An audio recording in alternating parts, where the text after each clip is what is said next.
సాగునీరందక పంటలు నష్టపోయిన రైతులను ఆదుకోవాలని ఎకరాకు 25,000 పరిహారం వెంటనే అందించాలని కోదాడ మాజీ ఎమ్మెల్యే బొల్లం మల్లయ్య యాదవ్ డిమాండ్ చేశారు. శనివారం కోదాడ రంగా థియేటర్ చౌరస్తాలో రాష్ట్ర బీఆర్ఎస్ పార్టీ ఇచ్చిన పిలుపు మేరకు కోదాడ నియోజకవర్గ స్థాయి రైతు భరోసా నిరసన దీక్షలో ఆయన మాట్లాడారు.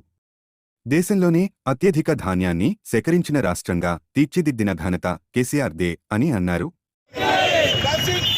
రైతులకు అన్యాయం చేస్తున్న కాంగ్రెస్ పాలన, రైతులకు అన్యాయం చేస్తున్న కాంగ్రెస్ పాలన. 3 నెలల వ్యవధిలోనే కాంగ్రెస్ అసమర్థ, అపరిపక్వత, అనైతిక పరిపాలన ప్రత్యక్షంగా ఒప్పుకున్నాం. ఆ రోజు అధికారంలోకి రావడం కోసం అల్లవి కానీ హామీ ఇచ్చి సాధ్యాసాధ్యాల గురించి ఆలోచించకుండా అధికారమే పరమావధిగా నోటుకొచ్చినట్టు మాట్లాడే హామీలు ఇచ్చిన రేవంత్ రెడ్డి కాంగ్రెస్ ప్రభుత్వం వెంటనే వాటిని పరిష్కరించాలి.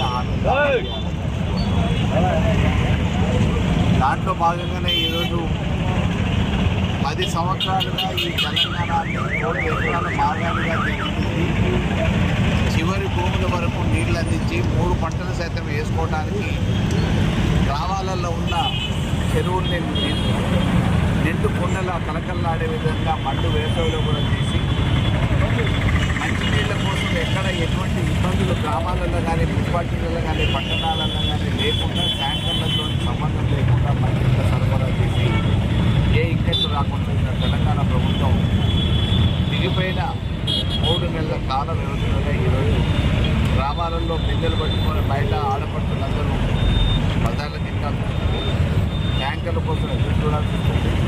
పట్టణాలలో ట్యాంకర్ల కోసం సారాలు చేసేటప్పుడు కూడా ఎప్పుడు ట్యాంకర్లు చూడాలి.